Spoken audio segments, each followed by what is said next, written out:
बिस्मिल्लाहिर्रहमानिर्रहीम, अस्सलाम वालेकुम वरहमतुल्लाहि वबरकातुहू। उम्मीद है कि आप ठीक ठाक होंगे। बात करूंगा कि ऐसे सवाल के बारे में जो कि मैंने एक शेख साहब से किया जब वो इंग्लैंड से आए, कि मुझे बताएं ऐसी कोई टिप जिससे मैं अपने आप को एक सीरियस तौर पे ले सकूं, एक पर्सनैलिटी जो है उसके ऊपर मैं फोकस कर सकूं, कि जब मैं बात करूं तो मुझे पता हो कि मैं अच्छी बात कर रहा हूं। तो उन्होंने कहा कि सबसे पहले तो आपने अपने आप को ये याद दहानी करानी है कि आपकी उम्र जो है वो उतनी है जितनी है।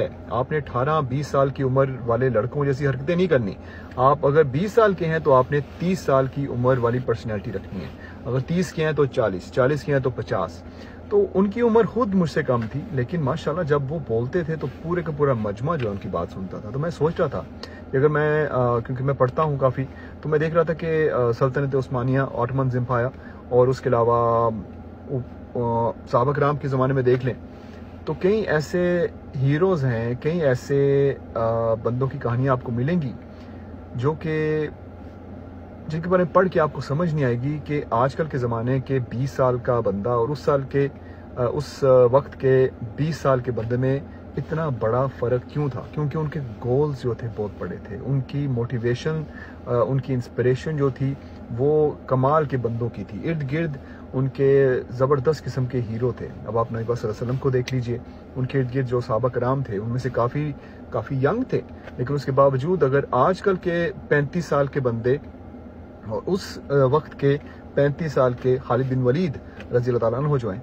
उनका मुआवजा किया जाए तो ज़मीन आसमान का फ़र्क है। पर्सनैलिटी वाइज ऑब्वियसली उनका रुतबा भी बहुत बड़ा है, लेकिन पर्सनैलिटी वाइज और उनके गोल्स के हवाले से, उनके बात करना और लोगों के सुनने के हवाले से देखा जाए तो बहुत बड़ा फ़र्क है। और वो फ़र्क इसीलिए है क्योंकि उनकी इंस्पिरेशन, जैसे मैंने पहले कहा, और उनके गोल्स जो थे बहुत हाई हुआ करते थे। वो अपने आप को वक्त से पहले ही बड़ा कर लेते थे। वो अपने आप को बचकाना हरकतों में अपना वक्त ज़ाया नहीं करते थे। जाहिर सी बात, अभी सोशल मीडिया है और अगर आप देखें टिकटॉक हो गया, यूट्यूब, इंस्टाग्राम, फेसबुक, स्नैपचैट, तो इधर उधर ज़्यादातर मेजॉरिटी देखें तो लाखों के हिसाब से लोग जो हैं पसंद करते हैं ऐसे वीडियोस को जहां पर 35 साल 40 साल प्लस के जो मर्द हजरात हैं वो डांस कर रहे हैं, जंपे मार रहे हैं, अजीब अजीब हरकत कर रहे हैं।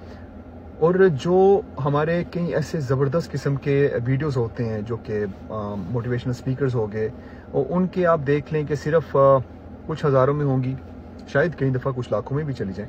लेकिन कहने का मतलब यह है कि हम फिर भी मेजॉरिटी जो है खींचे चले जाते हैं उन चीज़ों की तरफ जो कि सचमुच में हमें कोई भी फ़ायदा नहीं देती। तो आपने कोशिशें करनी है आज के बाद, अभी से, अगर आप सोशल मीडिया पे हैं तो अपनी ज़िंदगी में आसानी पैदा करने के लिए अपनी पर्सनैलिटी को लोगों के सामने जब प्रेजेंट करें तो लोग इसको सीरियस लें। उसलिए आप ये करें कि अपने आप को थोड़ा सा सीरियस कर लें, मजाक करें, अच्छा मजाक करें, अच्छी चीज़ों पे हंसें, लेकिन अपनी ज़िंदगी में संजीदगी लेके आए थोड़ी सी। क्योंकि ज़िंदगी जो है वो खेल कूद का नाम नहीं है। जिसने भी ये कहा है ना, वो इस वक्त तो कब्र में है भाई साहब, लेकिन इस चीज़ का जवाब देना पड़ेगा उनको भी कि ज़िंदगी सचमुच में खेल कूद का नाम नहीं है। ज़िंदगी बहुत ही बड़ी रिस्पॉन्सिबिलिटी है। अगर आप शादीशुदा हैं तो बच्चों की, वाइफ की रिस्पॉन्सिबिलिटी, अगर आप काम करते हैं तो काम की रिस्पॉन्सिबिलिटी, और अगर आप लोगों में बात करते हैं तो आपके एक एक लफ्ज़ की रिस्पॉन्सिबिलिटी आपके ऊपर है। और जो कुछ आप प्रेजेंट करते हैं वो हमेशा के लिए रिकॉर्ड रहेगा। तो अपना ख्याल रखिएगा, लेकिन एक बार फिर थोड़े से संजीदा हो जाए। अल्लाह हाफ़िज़।